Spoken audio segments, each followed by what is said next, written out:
From the city of Peaky Blinders, Birmingham, England, I would like to introduce you to Paddy Danda. As the world becomes more automated and the robots take over, it's imperative that we build the right human skills for the future. So pull up a chair, grab a samosa or two, and make yourself very uncomfortable.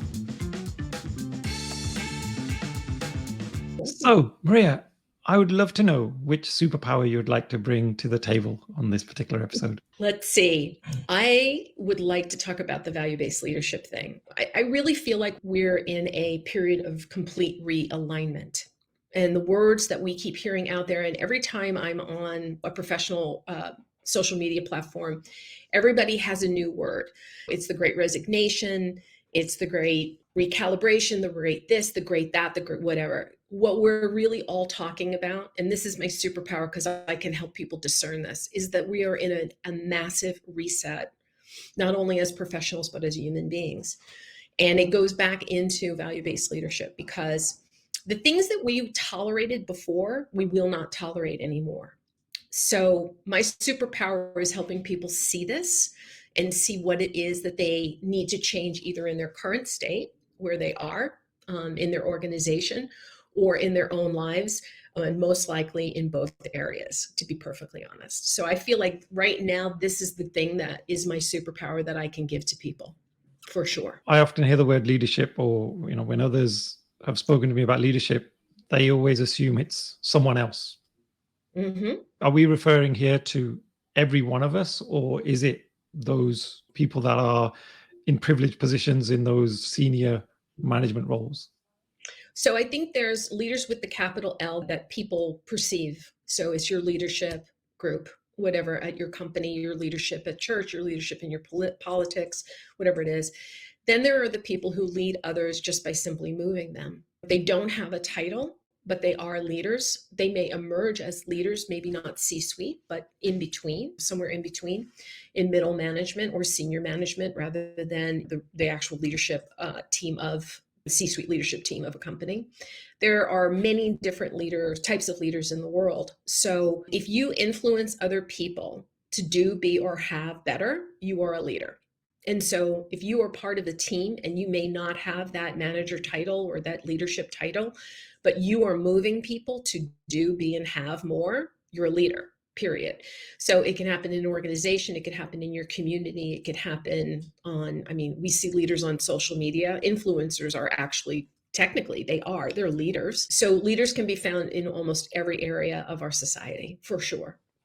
With value-based leadership, how is that different to conventional leadership? What are some of the key insights that you've discovered? Value-based leadership is about the leader choosing a set of core values that they're going to use as their guiding star in everything that they do, in every way they interact with their internal team and external teams, in the way that they conduct themselves.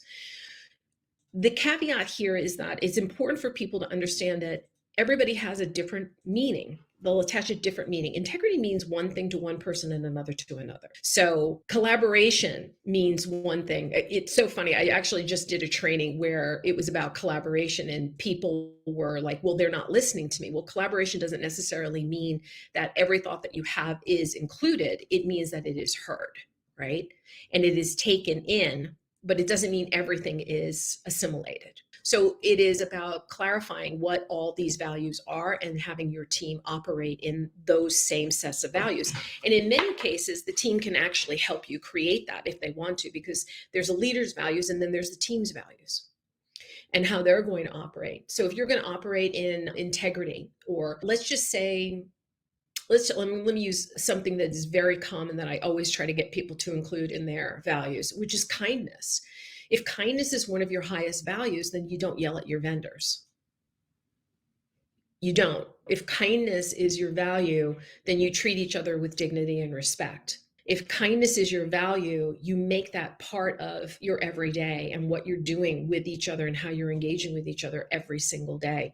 And I know this just sounds like, well, didn't your mother and father teach you this, right? But we all come from different places. And so as adults, we have a choice. And we choose our values. We're not taking on our family's values or the value definitions that they gave it. It's up to us to do so. And having this clarity also is something that helps people choose their jobs, who they want to work for, where they want to live, which organizations they want to be involved in, and the list goes on and on. It's really, it's I call it a starlight because it becomes your guiding light in the storm. When things get crazy, you can always go back to, well, I have a couple different job options, or I'm in a job and I can't stand this job. Well, why don't you like this job? And you go back to your values. Does it fit the criteria? And the chances are it's no. If you're really unhappy, the answer is no.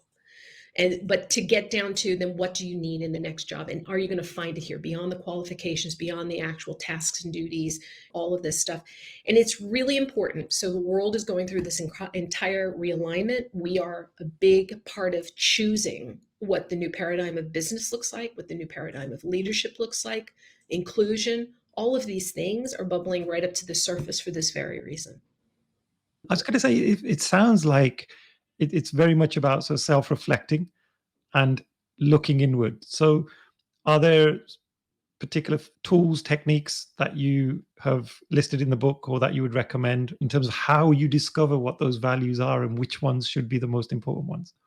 Well, it's really interesting because it is in the book. It is in the Dummies book, how you create your own values, and how you have to cull them down. But there's this event that I used to do pre-COVID, which was the Value to Vision retreat, and we would go away to Utah, which is a beautiful place to go and hike and kind of like recenter yourself. And I would do this activity over a couple day period because it's not fast.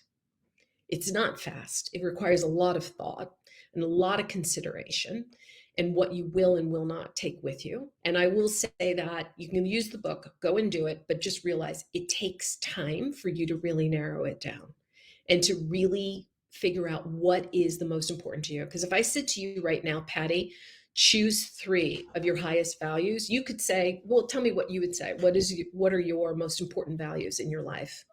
Wow. Now you put me on the spot. I think kindness was probably up there. It's been drilled into me, treat others as you would want to be treated. So I think that's always a top priority. I think buy-in for me is really important. So I feel the need for others to embrace my ideas. And if they don't, then I'm happy to kind of step back and rethink things. So I wouldn't want to impose on other people. Integrity, I guess, would be another. Yeah. So those are 3 really amazing ones. And in an hour, you will think of something else that would Yeah. I was going to say they just came off the top of my head, but I'm sure there's others that are probably as important, if not more. But you mentioned something that I think is really important that people don't often see. And it's a great way for me to illustrate if you would allow me to do so. So you Yeah. said kindness is important to you and treating others the way you want to be treated or you've been taught to treat other people. So what if somebody says that, but what they believe is kindness is being very direct and rude to someone about feedback because that's how they were brought up and that's how they have defined and feel that value works in their life. It's completely different than I think that what you just said, right? Where, Yeah. be kind. So it's always important, and I say this to people every single time, whatever value you choose, you need to define it and be clear about it. And so when you see someone else defining it a different way, don't judge them. Just understand that they're looking at it from a different perception. So like I watch all the time people, oh, they don't understand integrity. Well, there's a religious integrity, right? There's the definition that comes from faith-based. There's like 15 different ways you can define it or more. But what I'm saying is that everybody has a different view of it. So you have to define it for yourself and then make sure your team knows and how that is going to be action, because there's the belief and then there's the action. So they have to be, both of those pieces have to be communicated in order to make it work. So communication is something that's really important to me. Like I try to be clear, I try to communicate and not let things fester. And in my personal life, because we are talking about human beings, my husband said to me, Maria, all needs can be met as long as I know what they are.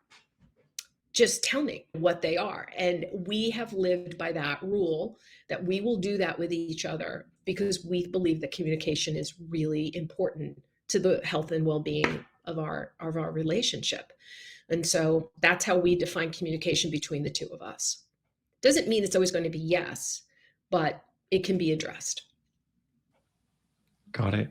It just reminded me this year is our 20th wedding anniversary. So any marriage advice I hear from people, I'm embracing at the moment. So that's a great one.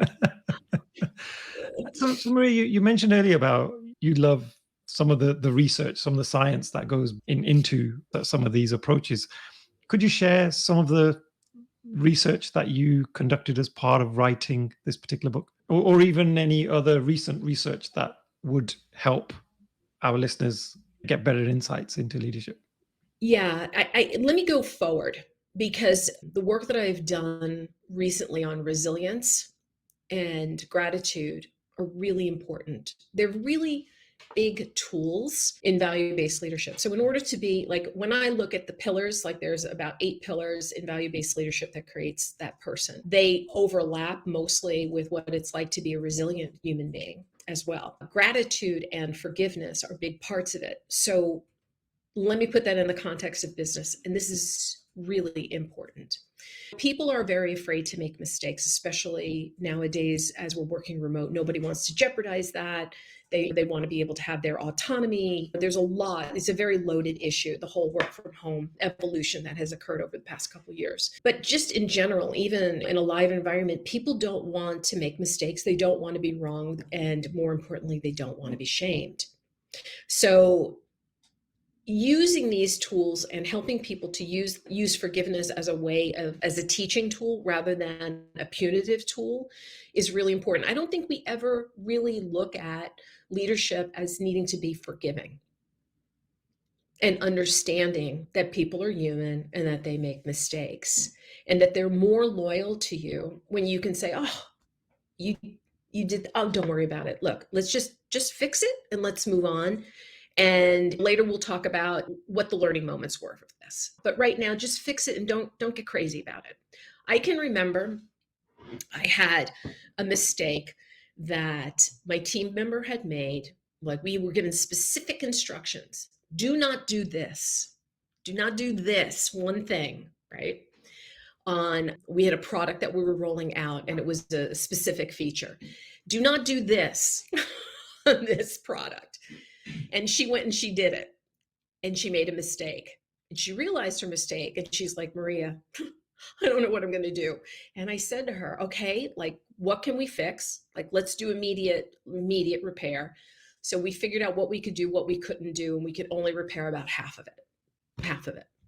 And she's like, I'm going to lose my job. I'm like, well, I'm not going to fire you, but I have to go now and tell the senior vice president what's happened. And I just need you to know that I do have to tell him, because this was his, do not do this. Just do not do this, right? And I have to admit, I thought, as I was walking to his office, I thought to myself, we're both going to be fired for this one. And it's a horrible feeling to feel that way. There's 2 things here. One, I think it shows that both she and I are such conscientious people that upset by our own mistakes. But when I told the SVP what had happened, he looked at me and goes, this is what you're upset about? Because we have bigger issues than this. Don't worry about it. It's okay. Like, just like, what did you do to repair it? And I told him, and he's like, okay, is that the best you can do? And I said, it is the best I can do. If you have any other suggestions, I'm open to it. He goes, okay, that's good.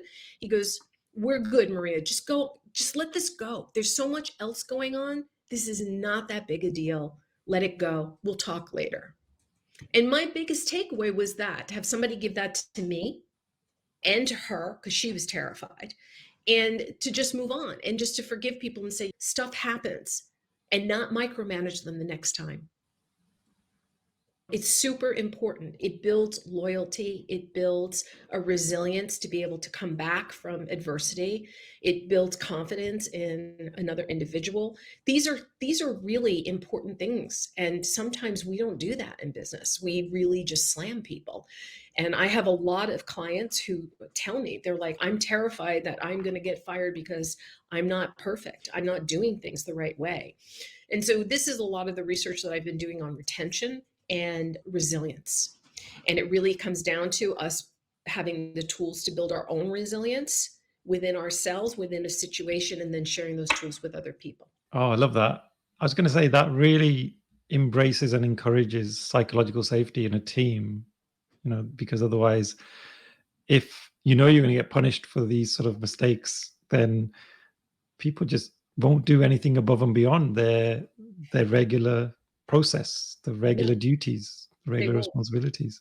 There's actually a narrative immersion experience training that I do with people now, and it's live. It can be done virtually, but I just did it live in Dallas a few weeks ago, where it is about team collaboration and communication. But there's like layers of leadership that come out in this experience, and it is an exercise in that psychological safety. Are people safe to share? Do they share ideas? Do they whatever? And it puts people in like an incubator where they see it for themselves, what they're doing, and others see how they're reacting and what they need to change in it. And I think you and I are both learning and development people, right? So I really think that these types of like narrative immersion experiences where people are put into a situation that is outside of what they do, but requires a lot of the same skills, to have a safer experience and to learn from it is where all of this learning and development is now going. When we really want to be with each other, we really do. And I deliver it both ways, virtual and in person, but in person is my favorite. But it's wild to watch people and to get a light bulb like, okay, I'm not being psychologically safe here, or I feel threatened here, and they don't say it until we're on the end of it. And it's amazing. It's amazing. Oh, wow. That would be just up my street. I would love to get involved in something like that. I think that would be so cool to actually recreate an environment where I could practice some of these skills in a safe way. One last question, Maria. Final question from me. Yeah. If you could give your younger self some advice, one big piece of advice, what might that be? Believe in yourself, no matter what anybody tells you. That's it. I think that's, for me, without a doubt, I think I probably would have accomplished what I've accomplished today at this age in half the amount of time if I had done that.